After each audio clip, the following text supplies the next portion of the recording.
광야를 아십니까? 광야, 사막.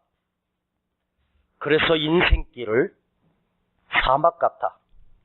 인생길은 광야의 길 같다고 말합니다. 우리는 어렵고 힘든 광야에 어쩌면 버려진 인생처럼 방향도 확신도 보호도 없이 살아가는 것처럼 느껴집니다. 나이 70이 된 야곱이 형을 속이고 아버지를 속여 도망쳐 나온 곳이 바로 광야의 길이었습니다. 그 광야에 처음 나온 야곱이 돌베개하고 누워 잠을 청합니다. 처음으로 집을 떠나 광야에서 누웠을 때 야곱은 어떠한 심정이었겠습니까? 여러분 혹시 광야를 가본 적이 있습니까? 산이라고 하는 것은 정상이 보이지만 광야는 한 치 앞도 안 보이는 것이 광야입니다. 광야의 특징이 있다면 그 지형이 언제든지 변하는 것이 광야의 지형입니다. 어제 저기 산처럼 높이 섰던 것이 내일 가보면 그게 평지가 되어 있고 평지였던 곳이 갑자기 우뚝 솟아서 모래 섬톱처럼 쓰게 되는 것이 광야입니다. 광야에 모래 광풍이 한번 불어닥치면 그 바람에 휩쓸린 모래들이 이쪽에 쌓였던 모래가 평지가 되고 저쪽으로 옮겨가서 엉뚱한 곳에 높은 산이 또 우뚝 서게 됩니다. 그래서 광야의 지형이라고 하는 것은 지도로 그릴 수가 없는 것이 광야의 지형입니다. 지도상에 산의 지형을 그릴 때 이렇게 울릉불릉하면서 산의 모양을 하는 것은 그것이 밑으로 패였다라고 하는 것은 골짜기라고 하는 뜻이고 높이 올라갔다는 것은 바로 언덕길로 올라간다는 뜻입니다. 그런데 광야의 지형은 아무리 지도를 그려도 그게 며칠 뒤면 또 바뀌는 것이 광야입니다. 왜요? 언제 바람이 불어와 지형이 바뀔 수 있기 때문에 광야는 여기가 거기 같고 저기가 여기 같고 늘 헷갈린다는 것입니다. 광야를 여행하는 사람은 절대로 지도를 가지고 가면 안 됩니다. 지도를 지표 삼아 가다가는 길을 잃어버리기 십상입니다. 여러분, 광야를 가려면 반드시 방향을 알려주는 나침판을 가지고 가야 한답니다. 나침판은 지형이 아무리 바뀌어도 내가 가야 할 동쪽, 내가 가야 할 서쪽을 정확하게 알려주기 때문입니다. 그래서 광야를 여행하는 사람은 지도를 보고 이쪽 방향이다. 특별히 광야를 많이 여행한 사람들이 쉽게 실수하는 것이 감으로 간다는 거예요. 경험으로. 내가 이 길을 수도 없이 왔었어. 자, 그 광야 길을 수도 없이 왔던 사람도 지형이 바뀌어버리면 내가 전에 보았던 지형하고 다른 지형이니까 방향을 잃어버린다는 거예요. 그래서 광야의 필수품은 바로 나침판입니다. 유대 광야에 성지순례 같던 한국의 어느 목사님이 광야를 경험하고 싶어서 스스로 광야에 들어갔다가 그것도 넓은 광야도 아닌 유대 광야에 들어갔다가 길을 잃어버리셨답니다. 그 여행지에서 이탈한 목사님을 찾기 위해서 많은 사람들이 수소문하고 아무리 찾아봤지만 그 목사님을 찾을 길이 없었습니다. 그리고 그 일행 중에 어떤 한 목사님이 그 목사님이 며칠 전부터 나 광야 가볼 거야. 내가 저 광야 한번 들어가 보고 싶어. 내가 끝없이 설교했던 그 유대 광야를 경험하고 싶어. 이런 말씀을 하셨습니다. 그래서 리더자가 몇 사람이서 그 유대 광야를 들어갔습니다. 3일 만에 4일 만에 그 목사님을 찾았습니다. 그런데 그 목사님은 싸늘한 시신이 되어 있었습니다. 나침판도 없이 지도 하나 의지해서 이 목사님이 유대 광야에 들어갔다가 방향을 잃어버리고 그 발자국을 보니까 한 곳에서 빙글빙글 돌다가 끝났어. 다시 예루살렘 방향이라고 생각하고 갔지만 그 지형이 변하니까 계속해서 돌다가 결국은 실신하고 탈진해서 사망하고 말았다는 것입니다. 여러분, 광야는 경험으로 가는 것이 아닙니다.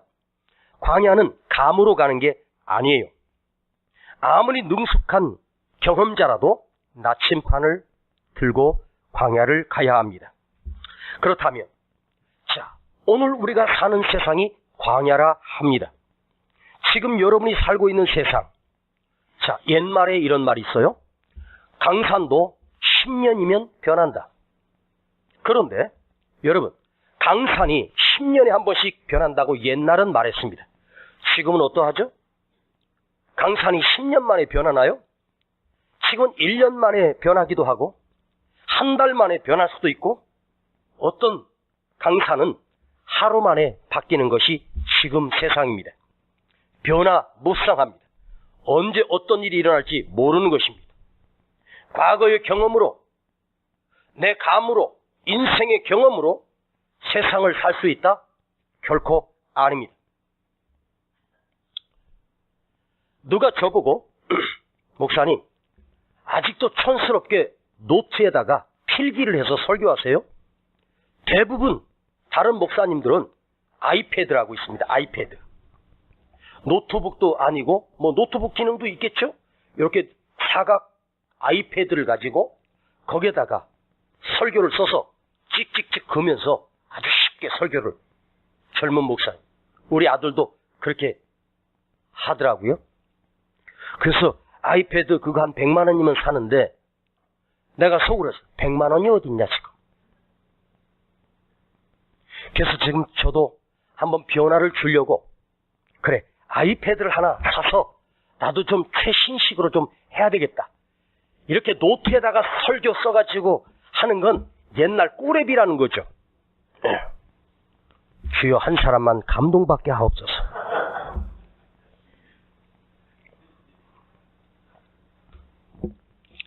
그게 나쁘다는 것이 아니고 변하는 세상에 우리가 발을 맞춰야 되는데 나는 한참 뒤처진 것 같아. 어쩌면 우리 세종학교의 성도들은 옛날 꼬레비 설교 듣고 있는 건 아닌가? 저는 저 나름대로 앞서가는 설교를 한다고 생각을 하거든요. 그런데 나는 이렇게 노트에다가 쓰고 있습니다. 이게 습관이 돼서 그렇겠죠? 그런데 바뀌면 그것도 받아들여야 되는 거예요. 옛날 거 붙들고 이게 최고라고? 아니올시다. 변하고 있습니다. 새로운 것이 막 쏟아져 나오고 있습니다. 그러면 거기에 발맞춰 가야 되는 거예요. 옛날에는 최고 좋은 직업이 공무원이었습니다. 최고 안정된 직업이 교사, 선생님이었습니다. 근데 지금은 공무원도 아니고 교사도 아닙니다. 신이 내린 직장, 대기업이라고 하는 것도 사실 대기업 들어가기 쉽지 않습니다. 근데 대기업 들어가는 게 중요한 게 아니라 거기서 버티기가 어려워요. 3년 버티기가 힘들어요. 최고 많이 버틴 젊은이가 1년 반 버티고 사표 쓰고 나왔어요. 너무너무 힘들었어. 하루하루가 지옥이라는 거죠. 20년 전만 해도 여성들이 신랑감으로 최고로 꼽은 남성이 누구였냐면 사업가였습니다. 사업하는 사람들. 월 매출이 얼마고 연 매출이 얼마고 와 그랬습니다. 근데 지금은 사업 잘못했다간 10명이 시작하면 9이 망합니다. 그런 시대를 지금 살아가고 있습니다. 지금 우리는요, 변화무쌍하고 불확실한 시대를, 광야 같은 그런 시대를 지금 살아가고 있습니다. 그런데 이 시대를 살아가면서 방향을 잃어버리고 어디로 가야 할지 모르는 이때에 우리 인생의 나침판이 변하지 않는 나침판. 여러분, 나침판은 어디에다 두어도 북쪽을 정확하게 가리킵니다. 여기다가 놔도 북쪽을 가리킵니다. 저기다가 놔도 북쪽을 가리킵니다. 이게 나침판이에요. 변하지 않는. 그래서 방향을 정확하게 제시해 주는 거예요. 오늘 여러분, 돌아가실 때 빈손으로 가지 말고 인생의 나침판 하나를 가슴에다 심고 가시기를 축복합니다. 오늘 그 나침판이 내게 있어야 이 험한 세상, 방향을 알 수 없는 이 세상에 바른 방향을 찾을 수 있습니다. 자, 오늘 여러분이 문방구에 가서 나침판을 구입하라는 것이 아닙니다. 인생의 나침판은 무엇인지 아십니까? 하나님의 말씀입니다. 하나님의 말씀만이 인생의 나침판입니다. 하나님의 말씀이 우리의 인생길을 바르게 제시해주고 바르게 인도하기 때문입니다. 아무리 세상이 바뀌어도 2000년 전에 쓰여진 이 말씀이, 3500년 전에 쓰여진 이 말씀이 이사야 선지자가 활동했을 당시를 생각해보면 무려 2900년 전입니다. 그때 이사야 선지자를 통해서 우리에게 주신 오늘 본문 말씀이 우리 삶의 나침판이 되고 있습니다. 자, 광야라고 하는 말을 히브리어로 보면 미드바르입니다. 한번 따라해 봅시다. 미드바르. 좀 발음 정확하게 해야 됩니다. 미드바르. 하나님의 말씀을 히브리어로 보면 디바르라고 하는 말입니다. 디바르, 다바르 그럽니다. 미드바르, 다바르, 미드바르, 디바르 같은 어원에서 나온 것입니다. 바르, 말씀입니다. 디바르, 다바르, 변치 않는 영원한 말씀. 자, 광야. 어떻게 광야라는 히브리어와 하나님의 말씀이라고 하는 히브리어가 같은 어원에서 나왔을까요? 네가 광야 같은 인생에 가려면 하나님의 말씀에 나침판을 가지고 가야 한다는 의미가 여기에 함축되어 있는 거예요. 우리는 지난주에 홍해 바다 앞에서 길로 만드신 그 길을 이스라엘 백성이 건너가는 놀라운 기적을 묵상했었습니다. 자, 홍해 사건입니다. 그런데 이스라엘 백성에게 지금은 오늘날은 그 홍해 사건은 이미 오래된 사건입니다. 지나간 사건입니다. 너희는 옛적 일을 기억하지 말며 옛날에 매이지 말며 과거에 붙들려 있지 말고 미래를 향해서 나아가라. 이스라엘 백성들이 평생에 우리는 홍해를 건넜어. 우리는 홍해 길로 와서 우와. 예? 어젯밤에 일본하고 아시안게임에서 2대1로 이겨서 우리가 금메달을 땄습니다. 일본을 이겼습니다. 물론 강팀은 아니었지만 그래도 어렵게 이겼습니다. 와, 맨날 그거 이겨. 와, 이겼다. 일본 이긴 거에 하면 우리는 여기서만 머무는 거예요. 지나간 것은 지나간 대로 너희는 옛적 일을 기억하지 말며 너희는 옛적 일을 생각하지 마라. 홍해 사건에 갇혀서 살지 마. 그것에 집착하지 마라. 앞으로 너희에게 베푸실 새 일을 행하리니 크고 놀라운 일을, 위대한 일을, 더 큰 역사를 너희는 보게 될 거야. 여러분, 기적은 감상하는 대상이 아닙니다. 기적은 체험하는 것이지 감상하는 게 아닙니다. 만일 여러분 기적을 감상하면 그 감동 속에 체면 걸린 것처럼 우와 대단했었어 이러고 끝나는 거죠. 여러분, 과거에 모세가 경험했던 것 동경하지 마세요.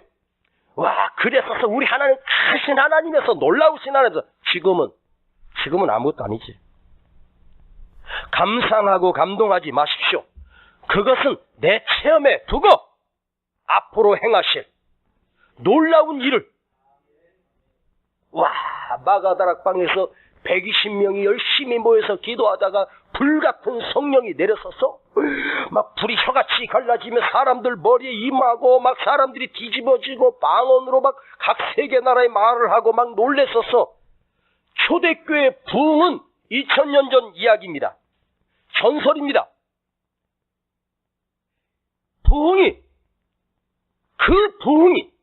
그 성령의 체험이 오늘 지금 우리에게 다시 체험돼야 되는 거예요. 하나님께서 이스라엘 백성을 위하여 홍해를 가른 것만이 하나님의 능력이 다가 아닙니다. 하나님은 홍해를 가르시는 1000번도 1000만번도 더 많이 행하실 수 있습니다. 예? 그런데 기억하셔야 될 것은 홍해를 가르시고 그대로 버려둔 것이 아닙니다. 다시 닫으셨습니다. 그걸 기억해야 돼요. 다시 닫았어요. 끝났어, 홍해는. 이제 더 큰 일을 행할 것을 향하여 앞으로 나아가. 옛 능력에 갇히면, 옛 체험에 갇혀버리면 그것만 붙들고 사는 거예요. 가장 불쌍한 사람이 누군지 아세요? 옛날 왕년에 내가 말이야 이렇게 얘기하는 사람이잖아. 늘 술 한잔 들어가면 왕년에 뭐 어쩌고저쩌고. 그런 사람 보면 불쌍하지 않아요? 그 꼴이 왕년에 뭐 내가 잘 나가고 막 했던 사람들 얘기면 지금 꼴이 비참하다는 뜻이야. 그러니까 왕년 얘기하지 마. 응? 그건 체험이에요. 간증으로 끝났어. 만약에 하나님께서 홍해를 여시고 그대로 두셨다면 아마 전 세계 최고의 관광지가 될걸? 세상에 갈라진 그 홍해길을 사람들이 가서 조개도 주울 것이고, 와, 나도 가봤을 것 같아. 진짜 홍해가 그대로 갈라져서 아직도 그대로 물벽이 돼가지고 계속 있으면 최고의 관광지예요. 하나님의 능력은 놀라워. 아직도 이렇게 열려있어. 대단하지, 대단하지. 근데 하나님이 닫으셨어요. 원상태로. 이제는 홍해를 건넜으면 어디를 향하여? 가나안을 향하여, 천국을 향하여 앞으로 나아가야 합니다. 아멘. 너희들 다시는 과거로 돌아갈 수가 없어. 애국으로 갈 수도 없어. 내가 다시 닫았어. 죽든 살든 가나안 땅으로, 약속의 땅으로 전진하라, 이것입니다. 오늘 하나님이 여시는 새로운 길은 과거에 대하여 확실한 마침표를 찍으셨습니다. 홍해 사건은 마침표입니다. 느낌표가 아니에요. 쉼표가 아니란 말이에요. 많은 사람들이 그 홍해 사건에다가 쉼표를 찍으려고 그래요. 잠깐 쉬었다가 또 와, 잠깐 쉬었다가 와. 마침표라고. 마침표는 뭐죠? 끝났어. 쉼표가 아니라 마침표입니다. 쉬었다가 다시 간판만 다른 거 바꾸고 또 영업하는 거 똑같은 거예요. 옛정일을 생각하지 말며, 옛정일을 생각하지 말라. 마침표를 찍어라. 요즘 젊은 청년들이 신조어가 생겼는데 캥거루족이라고 아십니까? 캥거루족. 캥거루족이 그렇게 많대요. 나이가 20살이 넘고 30살이 넘은 놈이 아직도 부모 의지하고 살아. 아직도 엄마한테 용돈 주세요. 아버지 용돈 타서 그거로 먹고 살아. 돈 한 푼도 못 벌고. 그러니까 부모가 화가 나서 너 나가. 다 큰 놈이 나가. 못 나가. 엄마 아버지의 품을 못 떠나. 성인이 된 지가 언젠데 세상에 나이 40이 돼도 독립을 못하고 부모 의지하고 사는 이 캥거루죠. 그러니까 부모 품을 떠나면 죽는 줄 알아. 에? 여러분, 지나간 것은 지나간 것으로 체험으로 가슴에 새기고 새로운 것을 향해서 새롭게 시작하고 나가야 돼요. 오늘 두 번째 하나님이 내시는 길입니다. 한국교회가 왜 지금 와서 이렇게 쇠퇴되고 있는가? 힘을 잃어버렸는가? 그냥 유지만 하고 있는 것 같아요. 영적 질병에 걸린 것처럼. 한국교회가 병이 든 것 같아요. 그 이유도 여러 가지가 있지만 제가 진단해보는 것은 너무 간증을 좋아해. 과거에 붙들렸어. 와, 세계에서 최대 교회가 한국에 있대. 세계에서 최고 큰 교회가 10대 교회가 한국에 다 있대. 맞는 말이에요. 그런데요, 제가 미국을 방문해 보니까 미국 교회가 식은 것 같이 보이죠? 아니에요. 오히려 더 뜨겁습니다. 굉장히 뜨겁습니다. 제가 집회 가서 다른 곳에 가서 한번 예배를 드려본 적이 있어. 충격을 받았습니다. 그 열정과 뜨거움이. 물론 우리가 드려지는 예배와 방식은 조금씩 다를 수 있어요. 문화 차이니까. 근데 그 하나님을 향한 열정과 하나님의 사모함이 우리 한국교회는 이미 식었고, 목사님이 설교하는 걸 이렇게 쭉 나름대로 내가 다는 못 들려도 한 3분의 1은 들려요. 그런데 들어보면 뭐 특별한 메시지 아주 평범한데도 그렇게 사모해요. 와, 그래서 이 미국이 무서운 나라구나. 하나님이 성령을 거두시지 않았구나. 근데 한국교회는 아무리 외쳐도 감감무소식이고, 목사님 그만하세요 이제 12시 다 됐습니다. 시간 보면서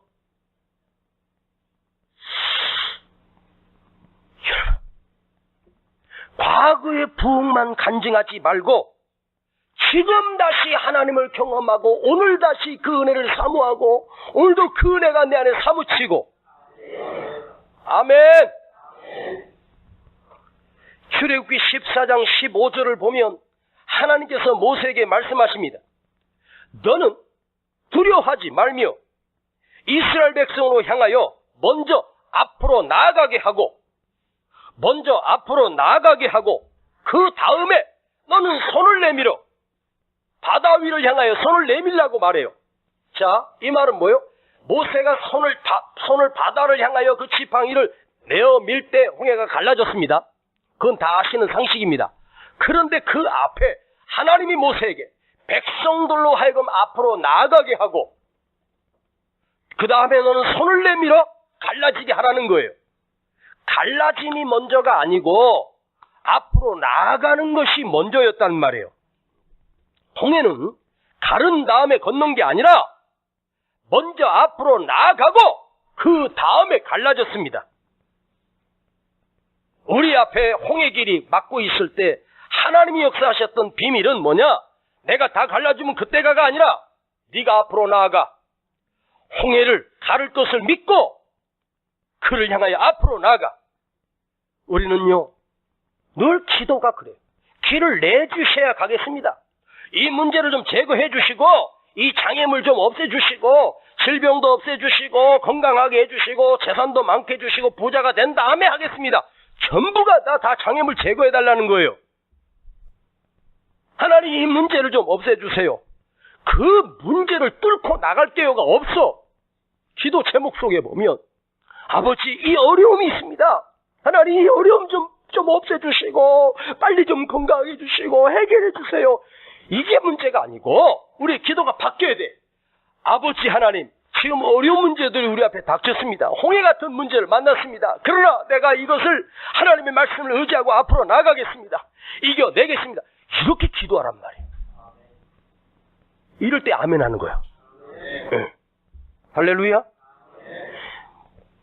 장애물을 뚫고 앞으로 나아갈 때 하나님이 길을 내신다는 거죠. 자, 이 홍해를 다시 한번 생각해 봅시다. 자, 내 앞에 홍해 같은 엄청난 것이 딱 가로막고 있는 문제입니다. 그런데 보세요. 그 홍해 안에 그 속에 길이 있었습니다. 누가 상상할 수 있겠습니까? 홍해가 길이라니 분명히 막힌 장애물인데 그 홍해 속에 하나님이 내신 길이 있었단 말이에요. 홍해 안에. 자, 그러면 이걸 적용해봐요. 여러분을 가로막고 있는 문제가 있습니다. 잘 들어요. 문제 속에 길이 있다는 말이에요. 여러분, 내가 지금 고난 속에 갇혀 있어요. 이 고난이 제거돼야지 되는 게 아니라 그 고난 속에 길이 있단 말이에요. 기억하세요. 이거 알아들으십니까? 큰 문제가 있다면 그 속에 하나님이 내신 숨은 길이 있어요. 문제 속에 해답이 있듯이 가장 큰 위기를 만났습니까? 여러분, 위기가 뭐예요? 곧 기회라는 말입니다. 위기는 가장 큰 기회입니다. 보라, 내가 새 일을 행하리니 이제 나타낼 것이라. 이 말씀을 하나님께서 하셨습니다. 새 일을 다음에 행할 거야가 아니라 이제 나타낼 것이라. 이미 하나님은 우리에게 새 일을 행하고 계십니다. 언제 하나님이 내 앞에 새 일을 행하시지? 새 일을 행할 때까지 기다리지 마요. 이미 하나님이 크게 아멘해요. 새 일을 행하고 계셔요. 누구 앞에? 내 앞에. 당신 앞에 할렐루야 하나님 벌써 내 앞에 새 일을 행하고 계시는데 우리는 다 제거된 다음에 간대. 다 갈라진 다음에 간대. 건강해진 다음에 한대. 돈 번 다음에 한대. 아닙니다. 오늘 하나님이 우리에게 이미 새 일을 행하셨습니다. 그리고 이미 지금 역사하고 계십니다. 할렐루야. 지금 이 세상은 혼돈 속에, 혼란 속에 문재인 대통령이 정치를 잘못했다고? 아닙니다. 시대가 그렇습니다. 누가 대통령이 돼도 힘들어요. 다 어려워요. 응? 다 불안하고. 그 대학생이 나와서 인터뷰하는 걸 들어보니까 이 대학생은 보니까 수재더만요. 스카이 출신이에요. 서울대, 연대, 고대 그야말로 0.01%에 들어가는 수재입니다. 근데 거길 졸업했는데 세상에 100군데를 기업에다가 이력서를 냈는데 안 되더라는 거예요. 은행에 금융기관에 이력서를 내서 보니까 성적이 자기가 제일 우수하고 시험도 1등으로 했어요. 근데 면접에서 안 되더래요. 왜 안 될까? 이게 한참 지난 다음에 밝혀졌습니다. 그 기업의 임원들 딸, 조카, 손녀 이 사람들이 지방대도 아니고 그냥 상고 졸업했는데도 아무개 이사 외동딸 이렇게 밑에다가 연필로 써놔요. 면접하는 사람이 이렇게 보니까 아무개 이사면 내 상관이거든. 거기다가 연필로 써놓고 면접 끝나고서 지우개 연필로 살짝 써놨어. 그러면 누가 뽑힐 것 같아? 응? 실력이 있는 사람이 뽑히는 게 아니고 인맥이 있는 사람이 뽑히거든. 자, 그러니까 줄도 백도 없는 저와 여러분은 어디 이력서 낼 생각을 하지 마. 여러분의 인맥은 크게 아멘. 아버지 하나님. 사람이 아니고 아버지 하나님 나의 인맥입니다. 나를 도울 자는 하나님밖에 없어요. 사람이 아니에요. 근데 결국 몇 년 만에 이게 들통나서 지금 잘 근무하고 있는데 할 수 없이 퇴사를 해야 돼. 지금 그런 시대를 살아가고 있어요. 오늘 여러분, 오늘 하나님의 말씀이 내 삶의 나침반인 것을 기억하십시오. 이 세상은 광야입니다. 한 번만 바람이 불면 지형이 바뀝니다. 방향을 잃어버립니다. 그러나 내 안에 하나님의 말씀의 나침반이 있어. 이 말씀이 나를 인도할 거예요. 더 이상 내려갈 곳도 없습니다. 나는 이제 바닥입니까? 이미 바닥을 쳤습니까? 이제 바닥을 치고 올라갈 것만 남았습니다. 이스라엘 백성이 홍해를 건너고 광야를 통과하여 가나안 땅에 들어가기 전에 요단을 건널 때 그 요단도 마찬가지입니다. 하나님의 언약궤를 맨 제사장들이 먼저 그 출렁 넘치는 요단을 향하여 전진하라고 하나님이 말씀하십니다. 그런데 그 요단이 언제 갈라집니까? 제사장들의 무릎이, 제사장들의 발이 물에 차오르며 앞으로 나아갈 때 놀랍게도 저 위에서 내려오던 물이 거기서 딱 쓰고 그 밑에는 돌바닥이 드러나기 시작합니다. 앞으로 나아갈 때 이걸 제 전문용어로 아시는 분만 시작. 모르시는구나. 벌써 잊어버렸어? 따라서 앞다리 신앙 시작. 한 번 더 앞다리 신앙. 문제를 향하여 앞으로 나아갈 때 뒤에다 힘주지 말고 앞다리에다 힘을 주고 전진하라는 말이에요. 아멘. 그럴 때 하나님이 기적이 일어나고 길이 생겼단 말이에요. 문제 있습니까? 어려움이 왔습니까? 그 붙들고 씨름하고 그거 붙들고 묵상하지 마세요. 그거 묵상하다가 내가 끝나. 그래, 문제 속에 길이 있다고 했어. 홍해 앞에 길이 있다고 했어. 그걸 향하여 뚫고 나가는 길. 하나님이 여러분에게 아픔을 주셨습니까? 어려움을 주셨습니까? 한번 곰곰이 생각해봐요. 아, 이 안에 길이 있다. 아버지, 다 이거 치워주세요. 이거 해결해 주기 전에 아버지, 내가 이거 뚫고 나갈 수 있는 믿음과 용기를 주옵소서. 이 안에 길이 있음을 내가 믿습니다. 그리고 정면 돌파. 아시겠습니까? 원래 태풍이 올 때 바다를 항해하는 조각배가 있었습니다. 능숙한 어부는 그 태풍을 알지 못하고 항해하다가 태풍을 만났습니다.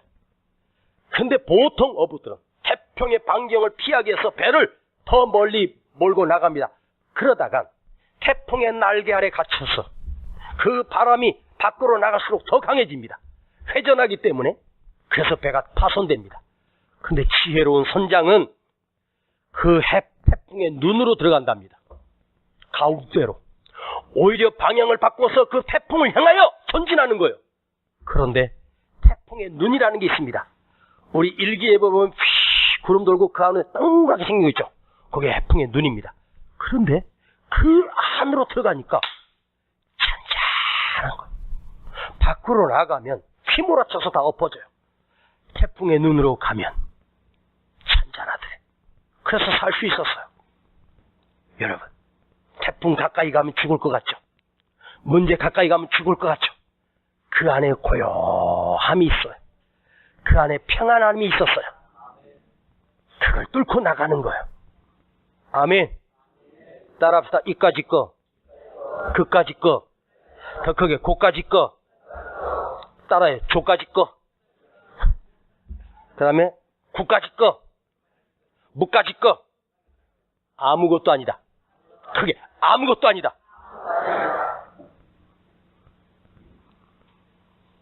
주먹을 이렇게 한번 쳐봐요. 이게 중요한 거예요.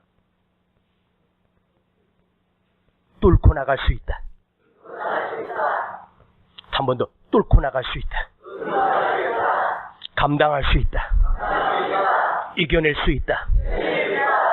하나님의 말씀이니까. 기도합시다. 아버지, 오늘 변화무쌍한 광야 같은 세상을 살아가는 이 험한 세상에 아버지 하나님께서 우리에게 주시는 말씀은 여호와 하나님께서 내시는 길입니다. 오늘 두 번째, 하나님이 내시는 길을 또다시 묵상합니다. 주여, 뚫고 나가라고. 홍해 앞에, 홍해 안에, 홍해 속에 길이 있었습니다. 맞습니다. 우리 문제 속에 길이 있습니다. 두려워하지 않게 하시고 우리 성도들이 넉넉하게 이겨낼 수 있도록 담대하게 하여 주시옵소서. 예수님의 이름으로 기도하옵나이다. 아멘. 여호와 나의 목자, 내가 부족함이 없네. 그가 나를 쉴만한 물가로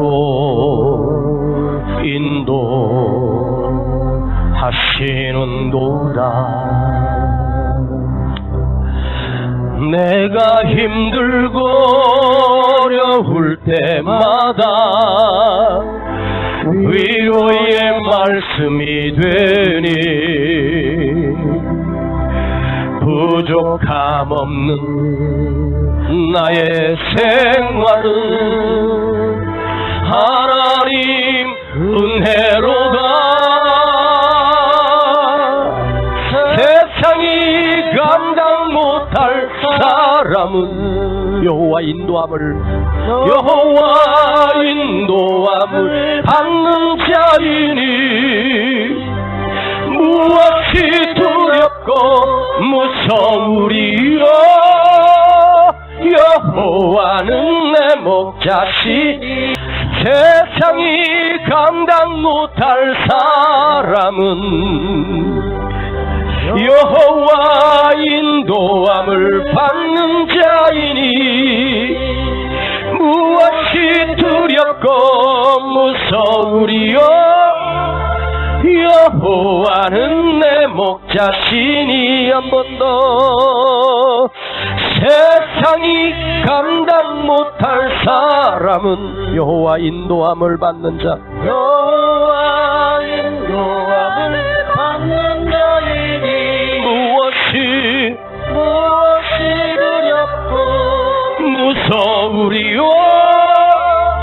여호와는 내 목자시니. 우리 다 같이 일어나십니다. 세상이 감당 못할 사람아, 하나님 인도함을 받는 자이니 무엇이 두렵고 무서우리요.